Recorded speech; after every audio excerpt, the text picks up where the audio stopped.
To make your own yogurt at home, all you need is milk and some store-bought yogurt. Make sure the yogurt contains live active cultures, which are what turn the milk into more yogurt.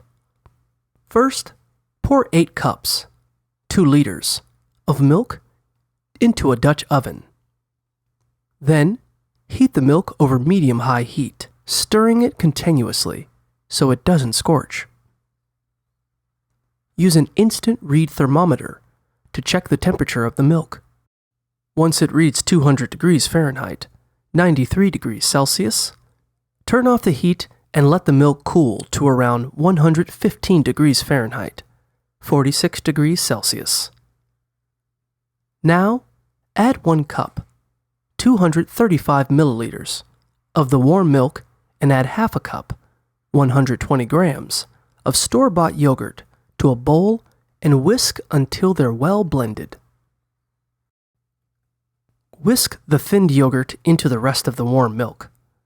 Then, cover the Dutch oven and place in a turned-off oven to keep the milk warm while it sets.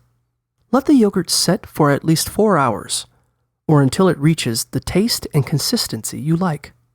Finally, transfer the yogurt to a separate container and store it in your fridge for up to 2 weeks.